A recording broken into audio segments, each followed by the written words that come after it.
Thanks for being out there for us, Chisun. Moving on, once again, the UN Security Council has added North Korea's human rights issue to the meeting's agenda. Permanent members China and Russia were against it to no avail. Kwon Soa reports.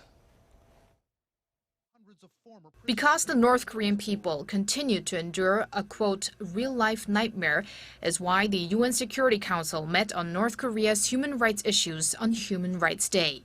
That's what the U.S. ambassador to the UN, Samantha Power, who chaired Thursday's meeting, said as the 15 members of the council gathered to discuss the issue for the first time since it was officially added to the agenda last year. Efforts to engage the government of the DPRK to improve the human rights situation in the country must go hand in hand with efforts to hold perpetrators of crimes accountable.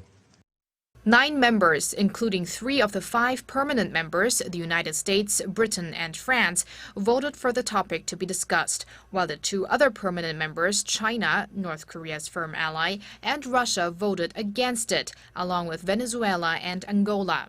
2 abstained. The Chinese representative at the meeting reiterated China's stance on the issue. China is always opposed to the Security Council's intervention in issues concerning a specific country's human rights. The Security Council is not the place to address human rights. But the majority of the council and experts here in Seoul believe Pyongyang's human rights crimes have wider implications and pose a threat to the international community. It's essential to remind the international society of the seriousness of North Korean human rights issues and the need for improvement. Although there will be no use of force, the UN Security Council is trying to push North Korea in an indirect manner. Although not a member of the council, South Korea's ambassador to the UN, Oh Jun, attended the meeting. He said despite last year's landmark resolution passed at the UN General Assembly calling for North Korea to be referred to the International Criminal Court over alleged human violations, nothing has really changed in the North since then.